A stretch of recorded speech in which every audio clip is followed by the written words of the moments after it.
Okay, good. Well, when I was an undergraduate, libertarianism was not taken very seriously by very many people, and so consequently I felt a need to point out that underneath its many confusions and falsehoods, that there really were some important insights that really could change in positive ways the way we think about government and how it ought to be structured. These days, libertarianism, confusions and falsehoods at all, fully attached, is taken very seriously by a lot of people who have a considerable amount of economic and political power. So we really have to look at the more preposterous forms of libertarianism, the weaker forms of libertarianism, and look at them and work our way through the arguments until we get through the strongest arguments. And that's what I'm going to do today. I didn't do that in the paper that I wrote earlier, but that's what I am going to be doing today.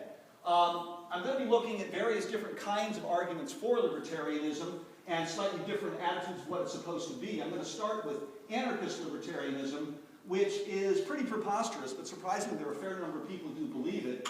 Ayn Rand and Robert Nozick both accept what's really considered the most orthodox kind of libertarianism. They have the same idea about what government ought to be, but they have very different arguments for supporting it. Ayn Rand's arguments are the most widely used, but I also think they're the weakest. When you take a look at Nozick's arguments, they're quite a bit stronger than Rand's arguments, but they still, I don't think, stand up to careful scrutiny. Finally, I'm going to talk about what is often called left libertarianism, which has the same idea about how society ought to be, you know, for what the ideal society it is, but they disagree with the orthodox libertarians about the best way to achieve that society. So that's the progression. We're going to work my way through this. Left libertarianism is the one that I feel the most sympathy with, but I'll show you, how we get there through working through these others. Now, anarchist libertarianism basically says taking anything from someone else by force is theft. Taxation requires taking money from people by force, therefore all taxation is theft. And therefore, because you can't have government without taxation, the only moral thing to do is not have any government at all. And I mean, this may seem like a pretty crazy idea, and it is a pretty crazy idea, but I had a student in my class a few years ago who really was saying that we should abolish the military and everybody should keep tanks and Atlas missiles in their garages, and we wouldn't need the government. And I had a long discussion with somebody who actually teaches in North Carolina, at a college in North Carolina, who really believed this, and he had several people coming to his defense. And the first half of Robert Nozick's Anarchy, State, and Utopia, most of it is devoted to criticizing this kind of libertarianism, because he saw this seemed to be it seemed to be the first step of libertarianism. It took him quite a bit away to get from that to his particular kind of libertarianism. Now, the usual arguments, there are two different kinds of arguments you can make against anarchist libertarianism. You can make utilitarian arguments, which basically just say, life would be horrible under this kind of situation. There would be no happiness in a society like this. And those are the kind of arguments that Ayn Rand made. She imagined a society without government, and pointed out, people would be killing and stealing from each other all the time. These days, you don't have to imagine such a society. You can just go to Somalia. Somalia has not had a government for about the past 20 years, and it's the nearest thing to hell on earth, the nearest thing to a Hobbesian state of nature that has probably ever actually existed. However, utilitarians are kind of notoriously insensitive to utilitarian arguments. They often say, no, the important thing is the principles of justice. It doesn't matter how unhappy people are if you have a just society.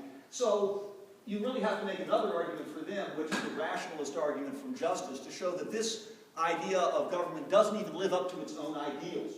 If you think it's wrong for the government to take things by force, well, it's also wrong for other people to take things by force. And if there's no government, this thing that you think is so terrible, people taking things by force, will be even worse if there's no government.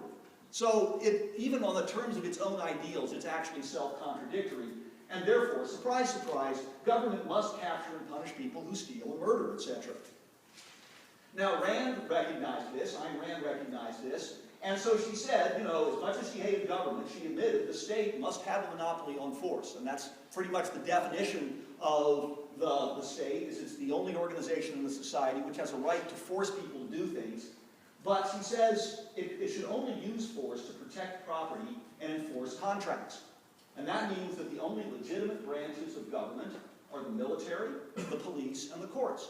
The military protects us from forceful intervention from without, the police protects us from force from within, and the courts make sure that everybody honors contracts. Now, I think we all agree that we want government to do this, but why should the government do this and nothing else? Well, this is her argument for that. If private property is protected, people would have money only if they earned it.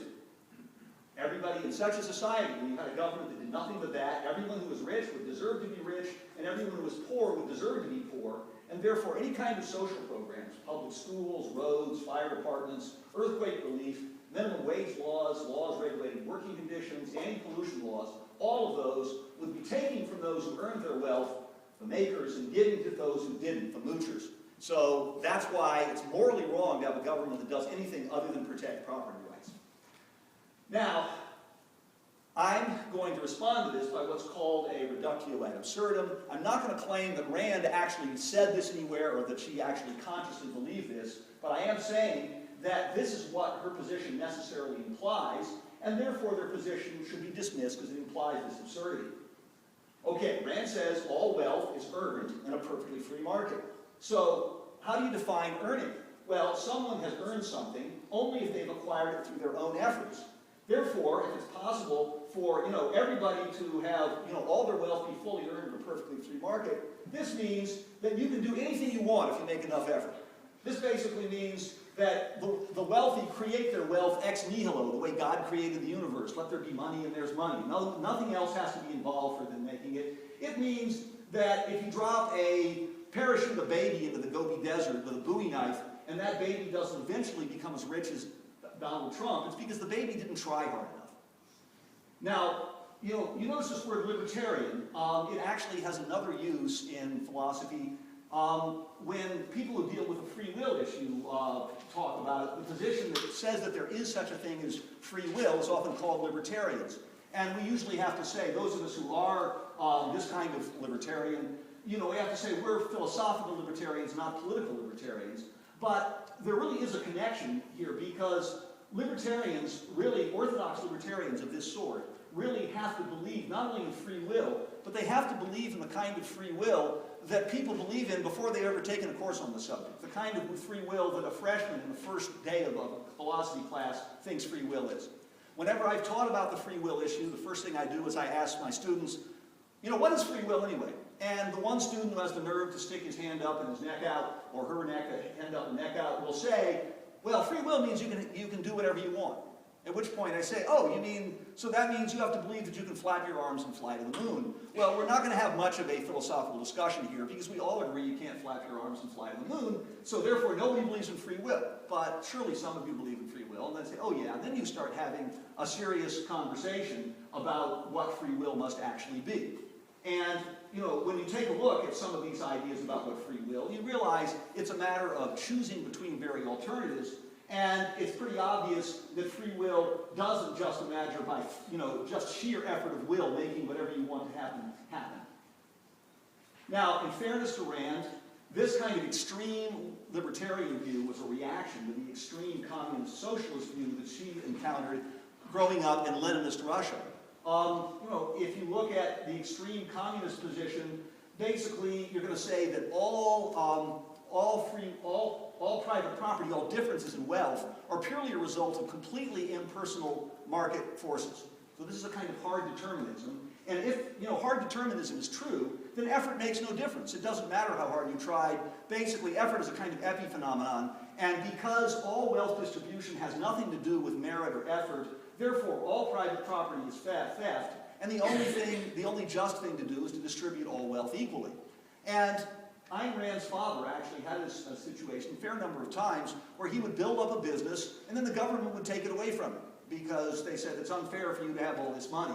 So understandably, she was kind of bitter about this, and she went way in the other extreme, saying that, instead of effort making no difference, she said all public property is theft, and therefore effort makes all the difference.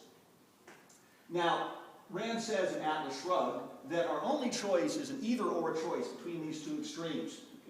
Either communism is true or libertarianism is true. Communism is not true, therefore libertarianism is true. And, she has her people actually like studying Aristotle in secret because, we got to bring back an understanding of logic so people can to recognize the truth of these kind of either-or conclusions. Well, this is one of the reasons I never teach Ayn Rand in any of my classes, although I may mention her on occasion, because not only is this completely unlike anything Aristotle ever said, that it violates any principle of logic. Maybe it would be a good idea to have Roger's logic class here, actually. I'm sure they would recognize that if you have a conclusion like this, you don't need to just, if you accept, communism is not true, you don't have to accept L, you have to accept both premises are true.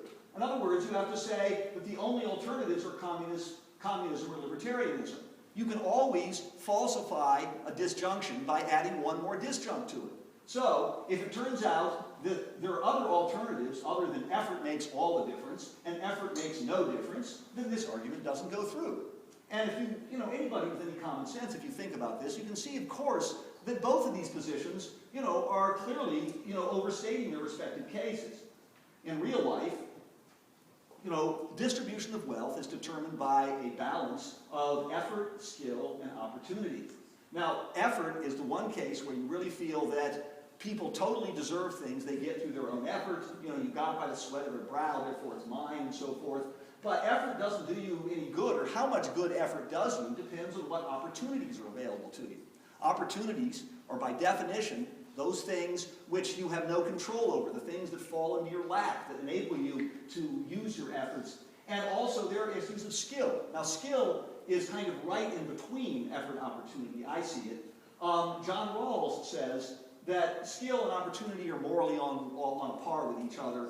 He says, whether you're born with natural abilities or whether you're born with $1 million in the bank, they're both, neither of them, give you any special entitlement to whatever you do. So he never considers that as a factor for justifying distribution of wealth. I think this is wrong, because skill, although it is partly involved a matter of luck, there also is effort involved in it. If I practiced every day golf as thoroughly and diligently and put exactly as much effort into becoming a golf player as Tiger Woods, I still wouldn't be as good a golf player as Tiger Woods, because I just don't have his natural abilities. Nevertheless, Tiger Woods still has to practice. There's no skill that is ever, just born into you immediately like that, the way birds can fly. All the skills that we have are starting with natural abilities and developing those natural abilities. So there is some real justice in the idea that the amount of skill that people have determines how wealthy they are, really does have some right to, does make some real sense. Now, if you look at the real world, these factors, vary tremendously from person to person as to whether they account for wealth. Effort is clearly not the only thing that determines how wealthy people are. Paris Hilton, for example, got all of her wealth entirely through opportunity with no effort or skill involved whatsoever. She is rich simply because her daddy and her granddaddy gave her lots of money. Donald Trump also had a daddy who gave him about $300,000 when he was a young man, and through effort and skill, he managed to build this $300,000 up into a personal fortune of over $1 billion. Now, there's clearly, a sense in which he earned his money, in the sense that Paris Hilton didn't earn her money, but it would also be absurd to say that he got that money entirely through his effort and skill, because he had, the $300,000 to start, which most of us don't have. Also, even the existence of the skills, when he was growing up, he was working side by side with his father in the real estate business. His father was, building buildings in New York, and he learned a tremendous amount, and that's part of the thing that enabled him to take advantage of this opportunity so skillfully. Now, there are plenty of other people who have equal amounts of effort and skill that don't have as much opportunity as Donald Trump has. The guy who owns the local convenience store very plausibly might have come from some, third world country with nothing, through a variety of effort and, getting money from someplace and working very hard. He ended up owning his own convenience store. The same amount of effort and skill, if he had that same amount of effort and skill and started where Donald Trump has had, it's highly plausible he would have been as rich as Donald Trump. So the difference between their wealth is clearly not one that Trump earned. Also, there are people who have a tremendous amount of effort and perhaps not much skill, who just stay stone broke all the time no matter what happens. There are people working in factories in Pakistan who make 50 cents a day for 12 hours a day of work. Now, you find an awful lot of people who really claim that wealth is a matter of effort. I've had at least 2 or 3 students in several of my classes who have said, oh, the poor are poor because they're lazy. And basically, if you believe this, you've got to believe that the reason that Paris Hilton is so much richer than this guy working in the Pakistani factory is that Paris Hilton works 1,000,000 times harder than this guy in the Pakistani factory. Now that's obviously preposterous. Nevertheless, the difference between the wealth of this guy in the factory and the guy at the convenience store, that involves not just effort but also skill. They probably work about as hard as each other, but this guy works harder, works more skillfully. And you can also say that there's a certain kind of effort involved in being skillful and being willing to say, there's got to be more to life than this. How can I get out of this, dead-end job? And the guy who's working in the factory, at least, he may be, really busting his butt. But nevertheless, if he didn't go through the extra effort of, getting out of his rut, arguably maybe this guy deserves a little more credit, so maybe this guy, deserves to have his wealth here. But nevertheless, you can see the issue is complicated. You can't simply say that everybody who's rich deserves to be rich and everybody who's poor deserves to be poor. Now, Nozick is fully aware of that, and he comes up, as a result, with a more sophisticated argument than the Rand argument. Now, that Rand argument is the one that you're probably going to hear the most often, but as I said, if you take a closer look to it, it really doesn't stand up very well. But Nozick has a much more subtle argument when he points out that we also can say that people have acquired their wealth justly, not just if they've earned it. It can also be the case if somebody who has earned it has voluntarily given it to you. Thus, Paris Hilton has a right to her money because her daddy voluntarily gave the money to her, and he earned the money.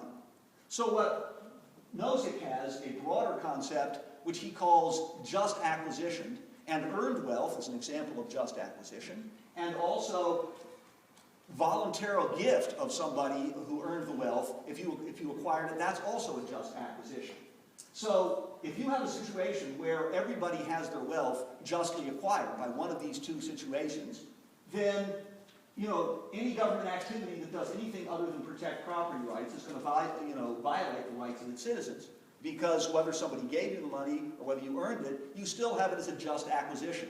And no matter, how far away the work is that earned the money, eventually, if you got the money from somebody who gave it to somebody who gave it to somebody who gave it to somebody who gave it to somebody who earned it, as long as somewhere in this chain you can go back to somebody who earned it, you still got a right to keep the money.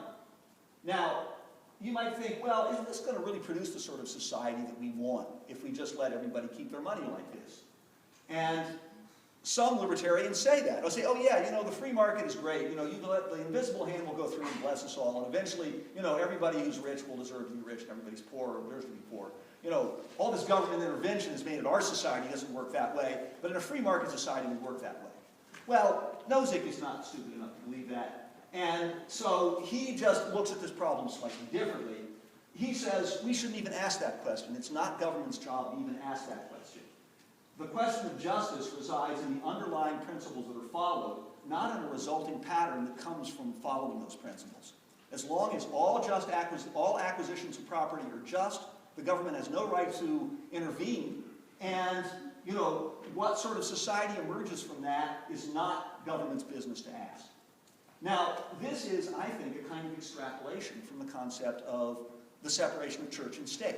For those of you who are in my critical thinking class, these arguments that Alison Jagger uses are quite similar when she talks about the abortion issue, where she says, sure, if abortion is legal, there will be many cases where abortions will be performed that are immoral, that I think are immoral. But we need to let people have the freedom to decide whether this is the right choice for them or not. And so this is a very similar kind of argument. You must let certain immoral things take place because that's the only way we can have the ideals of a liberal society where each person can choose their things. In a theocracy, everybody, you have a government that says this is how people ought to live, and it, tells people to live that way and forces people to live that way. In a liberal society, what we do is we give people the opportunity to pursue their own happiness, but we don't tell them what ought to make them happy and what ought not to make them happy. Now, this is, I think, a stronger argument than Rand's. But ultimately, I don't think it stands up to careful scrutiny for the reasons I'm going to show you now. The first problem with Nozick's principle is it denies the existence of what economists call externalities. If you have a voluntary exchange between two people, if there is a result that has an unjust impact on a third or a fourth or a fifth person, that's what's called an externality. And there are many times when this happens, and economists have always recognized that this is an inevitable factor of any kind of economic system, that there will be externalities. The most obvious externality is pollution. That you've got one guy who has a factory who's making candy and polluting a river, and 1,000 miles away you've got somebody who's buying that candy, and the person who's buying the candy doesn't care how polluted the river is, so he's perfectly happy to keep buying the candy. The other guy's perfect to keep selling him the candy because he's getting the money. The people whose river is being polluted are not involved in this economic exchange, so there's no way that the free market can make their wishes known. And so consequently, we need government pollution laws to control for those kind of externalities. I have, heard a lot of libertarians like to say that people on the left don't understand economics, and they say, if you had Economics 101, you would have realized that the free market will solve all our problems. The invisible hand will bless us all. Well, if these libertarians had taken the second month of Economics 101, they would have been taught about externalities. There is some disagreement among economists for political reasons, that there's a whole spectrum, of people between Keynes and Friedman and everybody in between. But every economist on every part of the political spectrum recognizes that externalities are real. Friedman believes that we should control the money supply, but he doesn't believe we should let the market be completely free. They just disagree with Keynes about what's the best way to control it. So basically, what's going on really with libertarian economics is it really is kind of like intelligent design has the same relation to biology. They really just cherry pick a few ideas that they think are going to be useful for their political ends, and they conveniently ignore the ideas that they don't have anything to do with. So really, to say that economics supports libertarianism is just not true. Now, there is one externality I wanted to say something about, in particular in the context of what we've been talking about here, is that these differences in wealth that Rand was talking about, and we were talking about earlier, can lead to a gradual growth of networks of privilege, which creates an unlevel playing field. And I think that has to be seen as a negative externality, which has to be controlled in the same way that pollution has to be controlled. There's also the problem that all utilitarian considerations go completely out the board when you say that the government has no right to ask what sort of society you want. You take a look at the pollution problem a little closer, and you'll realize that it really requires us to say some pretty crazy things. If you follow Nozick's principles consistently enough, you're going to have to say, if it turns out that global warming is going to raise the temperature of the planet to 600 degrees and boil us all alive, Nozick will have to say, we have no moral right to interfere in this. After all, this emerged from, just acquisitions of property, and we don't have the right to ask about the pattern that emerged from this, so we're all just going to have to die. Now, once again, you can't answer this by saying, oh, this fear of global warming is greatly overhyped. That's an empirical question. The real problem here is whatever the empirical question says, you've got to leave open the possibility that the government can do this. If this turns out that this is true, then Nozick is really stuck with his dilemma. He has got to let all of us die. And that's a real serious problem for his theorists. There's also the fact that if you just ask what's going to be good for the greatest number, it's pretty clear that if social programs are done right, they are clearly going to create much more happiness for the greatest number. If you've got a country that has one guy who has $5 billion and 1 million people who are living in subhuman squalor, and you take $1 billion away from the guy who has $5 billion, and all the other people in the country end up having houses and food and good jobs, and wall-to-wall floors and electricity and all sorts of things they never had before, tremendous amount of happiness over there, and this guy over here only gets to buy one railroad next year instead of 2. Now, if you just try to measure out by clearly looking at how much happiness in the world emerges from that, then you're going to have to say, obviously, there's a lot more happiness in this second version, in this version. Now, most libertarians will probably bite the bullet on this. They'll say, I don't care how much happiness things, it's just unjust to steal this man's money.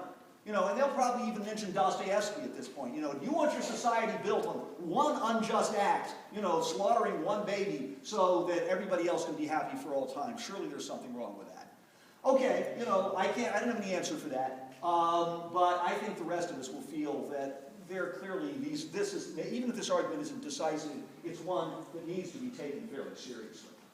For the rest of the argument, however, I'm going to rely totally on rational questions, on really questions of incoherencies in the concept itself, which enables me to, not have to rely on these kind of utilitarian arguments. But I did want to at least mention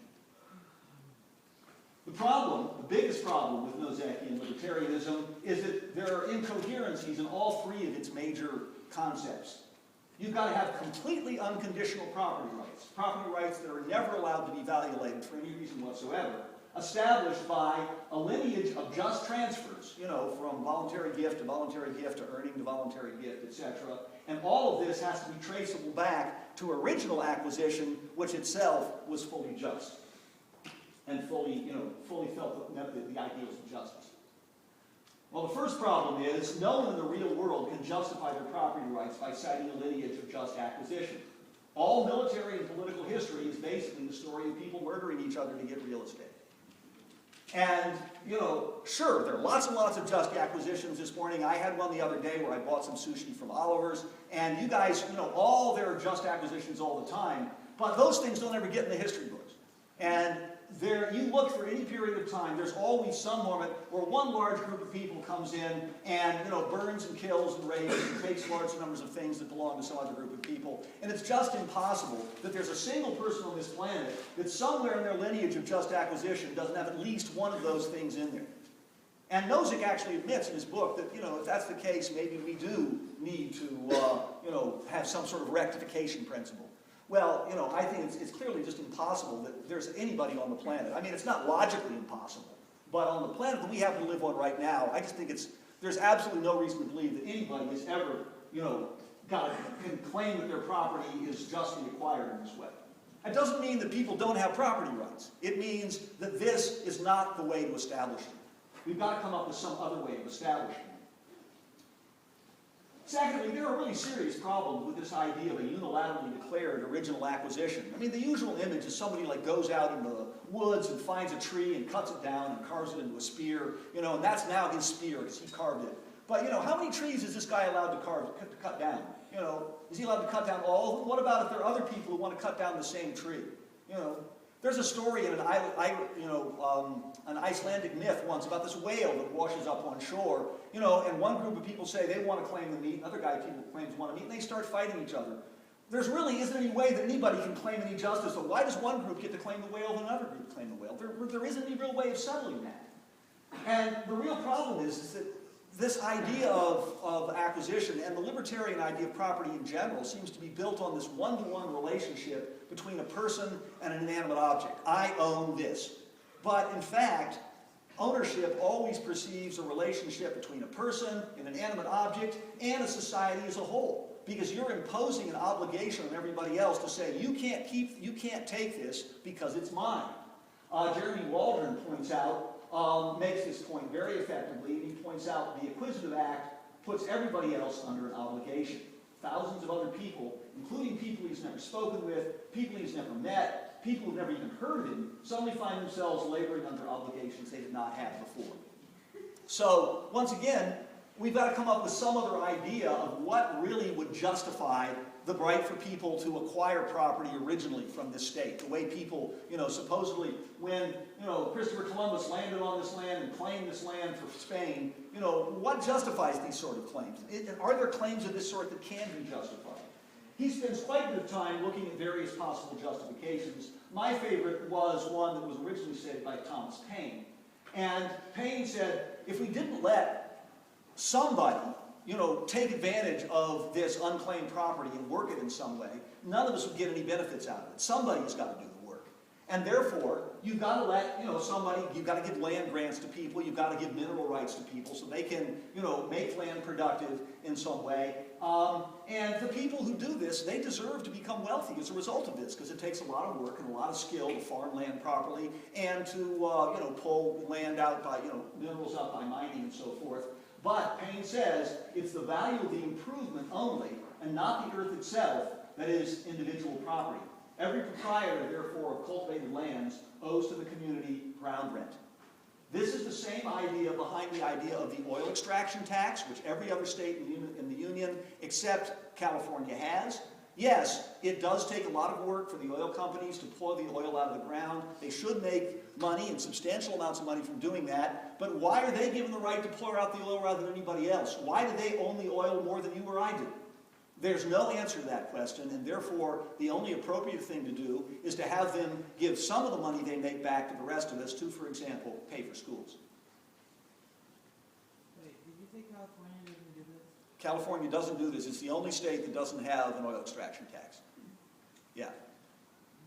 Okay, lastly, this idea of totally unconditional property rights really doesn't work even in what Nozick calls the night watchman state. That's Nozick's term for a state that just protects property.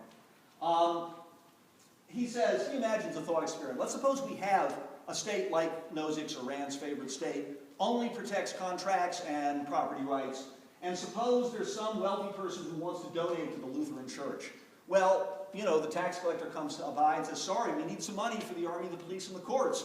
The guy says, you know, what do I care about those people, you know, on the 100 miles away from my place? Why should my tax money go to protect those people, you know, from being robbed? You know, I'm not going to benefit from that. At which point, Nozick's night watchman state says, tough, and takes the money by force anyway. So it's pretty clear that that state and no other state believes that property rights are unconditional. That can't be the basis of the justification for Nozick's state. In fact, the libertarian night watchman state does not ignore higher social patterns the way Nozick said it does. Like all states, it sacrifices certain rights to serve its idea of the common good. I think there's a kind of an interesting analogy here between the mistake that Nozick made here and the mistake that the logical positivist made about metaphysics. The logical positivist said, all metaphysics is nonsense. You know, all metaphysical statements are nonsense, and they took them quite some time to realize that the statement, all metaphysical statements are nonsense, is itself a metaphysical statement. And in much the same way, if you say, you know, the government should have no other higher goals than protecting property, you know, that's its higher goal, is protecting property. So it really is, you know, in terms of coherency, it really doesn't stand up. So, all right, this is a goal, protecting property. If this is just a goal that has been chosen, this leaves us with two important questions. First of all, why should we have to choose this goal? I mean, if his only justification for it was that it was goal-free, but now that we know it isn't goal-free, why should we choose this goal over any others? Why can't a people decide by majority rule to provide health care for itself, or to endow the arts, or pay for 4th of July fireworks? Now, one possible objection, this is the one usually made by libertarians in this context, is, you know, if you want to, you know, individuals should be allowed to pay for fireworks or pay for health care or endow the arts, but the government can force you to give them the money, and it's wrong to force people to pay for what they don't want. Well, the reply I have for this is that actually nobody is forcing you to do this at all. You are free to campaign to change the government you want if you don't like the way the government is here, or you're free to leave. Now, in the old communist days, they would actually force people from leaving a country. But as long as a state doesn't do that, as long as a state permits people to travel to other countries, the free market forces are operating on governments in precisely the same way as they are on businesses, and both the moral and the economic arguments are essentially the same. Basically, you've got citizens competing for, you've got governments competing for citizens just the way businesses compete for customers. You know, there was a time where there were several economists who did some very, very good work on this, and they were conservative economists who wanted to reply to old-line leftists who were saying, you know, the government needs to do all these things because it's not affected by the evil free market. And he was pointing, look, the government is every bit as affected by the free market as a business is, and he gave the same arguments that I just gave you for that. Well, now that everybody thinks the free market is wonderful, you can use the same arguments, you know, on the other side of the political spectrum and point out, you know, business is no better off on this score than government is. They're both equally vulnerable to free market forces. The only difference is that the incentive that they're using is not money, but votes. And hey, even votes can involve with money. All right, the second question is the night watchman state the best way to protect property? Once again, you're saying, we've had this goal that the thing you're supposed to do is protect property.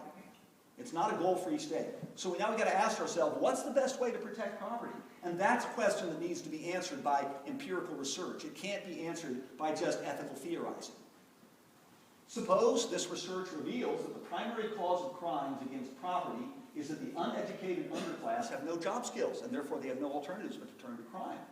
If that's the case, extensive free public education and job programs would produce a lower crime rate than limiting government activity to just arresting criminals. And so the consistent libertarian would have to concede that this kind of welfare state is actually superior to the night watchman state. So what I'm saying here is that if the libertarian was consistent and followed out his own principles, he would be in favor of several very important welfare programs. And in fact, the kind of left libertarian argument position I'm going to be defending is going to be something, advocating something very like that. Okay, those are all the things, or some of the things at least, that libertarianism got wrong. What does libertarianism get right? Why I said that I thought that they're buried underneath all this stuff, I thought there were some legitimate insights. Well, I think that we can see those if we take a look at Nozick's Wilt Chamberlain example. The purpose of this example was to criticize Rawls's claim that the only just, unequal distribution of wealth would be if this unequal distribution created more wealth for everybody. That is, if the trickle-down effect is so true, if a rising tide really lifts all boats, it really is just to have some people be richer than others because the poor people will also benefit from that. Now, Nozick said that you don't have to have this kind of benefit arise to still have just acquisitions, and I think he's right about that. He says, let's suppose we have a just distribution. He says, let's say everybody has the same amount of money. You start from a society where everybody has the same amount of money. Now, suppose that Wilt Chamberlain was greatly in demand by basketball teams being a great gate attraction. So he signs a contract that says in each home game, he gets 25 cents from the price of each ticket.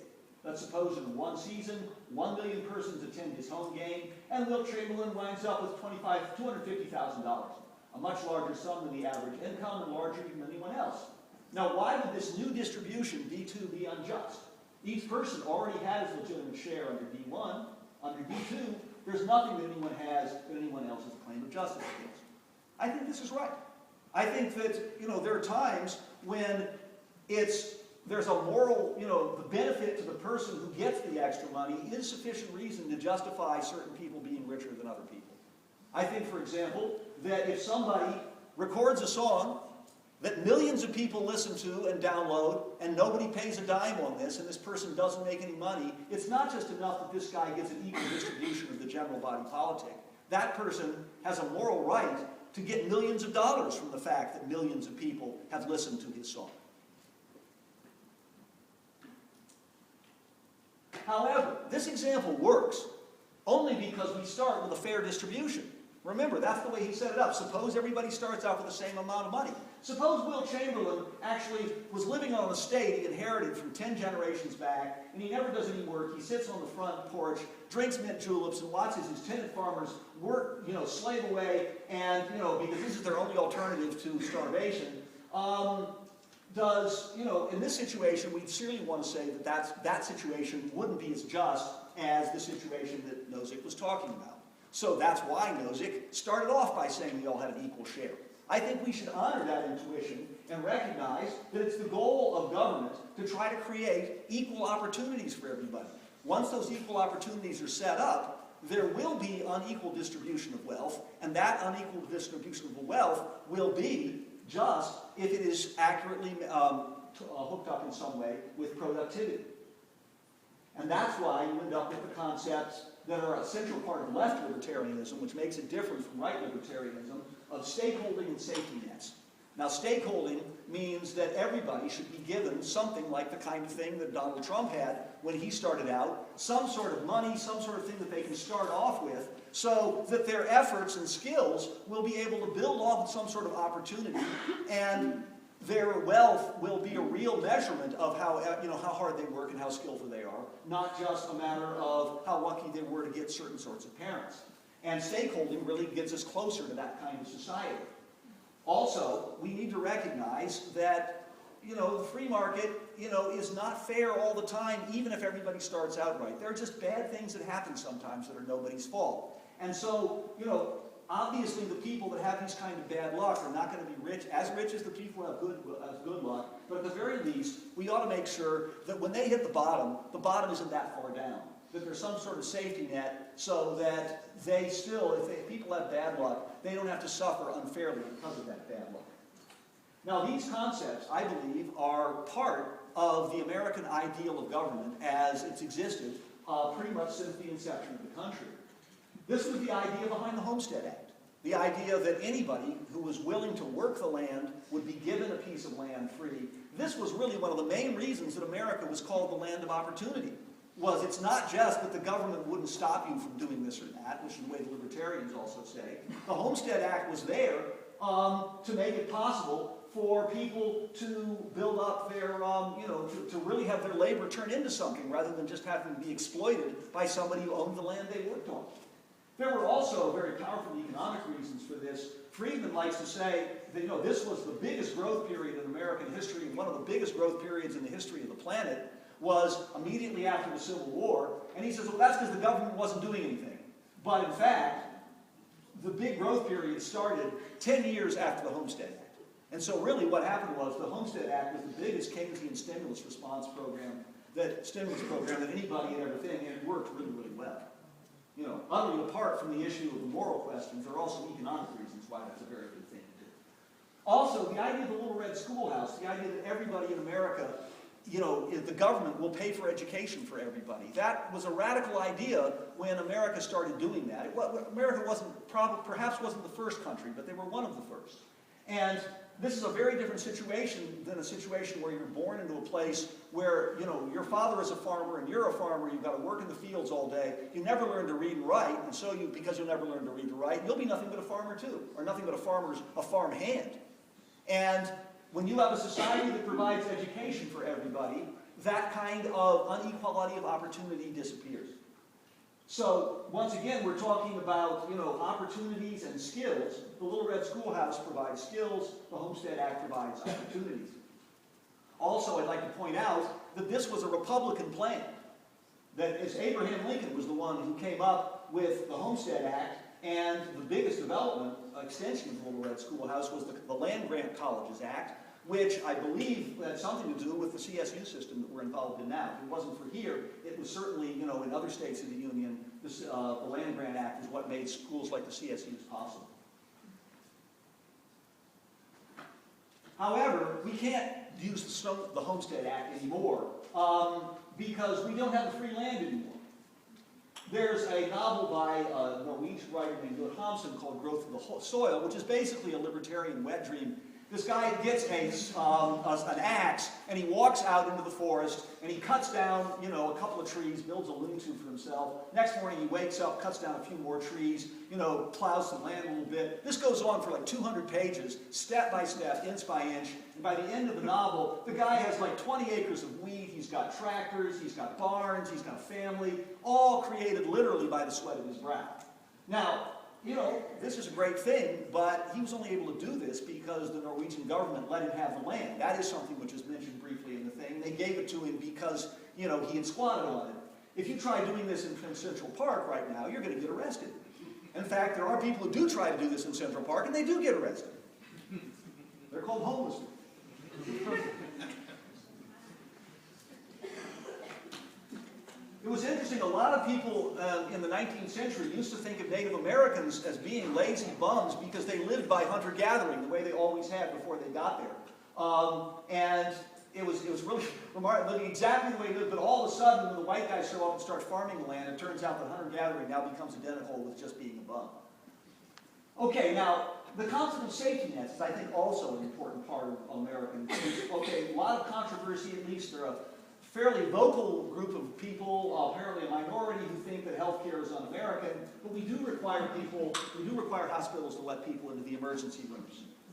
And this reason is, I think, by analogy of what happens with disaster relief, everybody on all sides of the political spectrum in this country recognizes that if there's an earthquake, if there's a fire, if there's a flood, that the government ought to move in and help those people that are caught in the middle of it, because it wasn't their fault that this happened to them. And if it isn't their fault, if that's just a reason for helping thousands of people caught in an earthquake, it's equally justifiable for helping one person who caught cancer in the privacy of their own home. So, all these different kinds of libertarianisms, I think, they are very different from each other, but there's something that they all share. They all share the same ideal of what society ought to be. They just disagree on what would be the best way to get there. Anarchists and libertarians think you can get there with no government at all. Rand and Nozick think that it can be done just by protecting property. Left libertarianism recognizes that we want a society with the same sort that they want, but they think that you need government intervention to get it. All these positions recognize that a fair distribution of wealth will always be unequal. We don't want equal distribution of wealth. We want wealth to reflect productivity and contributions to society. And we also recognize that we don't want the government to decide what's the best way to live. We want the government to provide opportunities for us so that we can decide how each of us today live, and then have the government get out of the way. That, I think, is significantly different from the traditional ideas that motivated old-line, extreme communist, socialist kinds of thinking, where the government controlled everything from the center and tried to make the best possible society. In a libertarian society, what you do is you create opportunities for people so that they can help create a society of their own. However, I think it's important to recognize that there is actually something morally impossible about actually achieving this goal. And by morally impossible, I mean it's not just a matter of we don't have the technology or the money to do it, it's we wouldn't want to do it even if we had the morality and the technology.